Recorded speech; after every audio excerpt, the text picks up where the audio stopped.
Hello everyone, it's your girl Joy, and we are here to talk about how to handle temperature in babies. So, in order to handle temperature in babies, we'll be talking about what is temperature, when to get worried, and what you can do at home.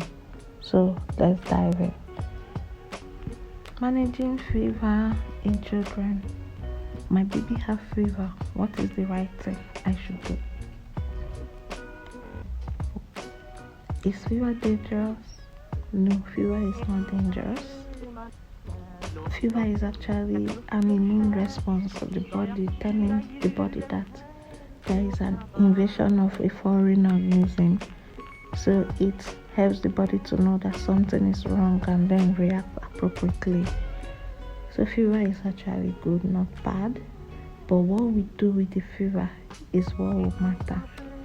So when a baby's temperature or a child's temperature is above or equal to 100.4 degrees Fahrenheit or above or equal to 38 degrees Celsius, then the child or the baby has temperature, and we need to act fast to prevent further injuries on the baby. So the overview: fever is not dangerous but a good sign. It is the body immune system indicating that there is either a viral or bacterial infection. How to take temperature? For babies that are below 3 months, we check the temperature rectally by inserting the temperature 1/3 length of the thermometer into the rectum of the baby. Then for babies that are 3 months to 6 months, rectal method of checking the temperature is also the best method. Then from 6 months to 3 years, rectal or under the armpit is good. But for children that are older, that you can give instruction and they will obey, putting the thermometer under the tongue is the best method. When should I worry? That is, if your baby is running temperature, what signs do you see? And then you need to take the baby to the hospital. Number one, if the child is below 3 months, any child that is below 3 months that has temperature should be taken to the hospital immediately. Number two, if the child is not responding, like you call the child's name or you're trying to play with the child and the child is not responding, no movement, no sign of alertness, then you need to take the baby immediately to the hospital. Number three, acting sick, like vomiting or showing a sign of weakness or not feeling well.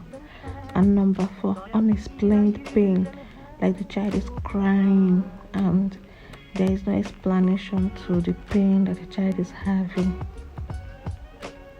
So what can I do if my child is not showing any of the above signs mentioned in slide 5? What you can do is give the child water. That's the first thing to do. Not giving the child pain reliever like acetaminophen, that's paracetamol. The first is to give the child water. The second is to give sponge bath. The third is to let the child rest. And if the fever persists, then you give acetaminophen syrup, which is paracetamol syrup. If after a day or 2 days and the fever is not subsiding, then you should take the child to the hospital because it's likely bacterial or parasitic infection. The reason why you should do the above if your child is not showing the warning signs mentioned in the previous slide is because if the cause of the fever is viral, it is self-limiting, so you just manage the symptoms, prevent dehydration, give sponge baths, let the child rest to regain and build up immunity, give acetaminophen to bring down the fever to prevent seizure, And if the fever is still not subsiding, then take the child to the hospital to see a doctor. So another important thing to parents, even if your child is not showing the warning signs mentioned in the two previous sites, and you have a gut instinct, a gut or an instinct or an intuition that something is wrong, please listen to your gut and take your child immediately to the hospital. Thank you. And if you enjoy this chat class, subscribe to my channel and hit the notification bell. Remember, never check your baby's temperature with the back of your palm or your palm. So please get a thermometer in your local drugstore. And if you want to check and monitor your baby's temperature, it's actually one of the items, simple medical equipment you should have in your home.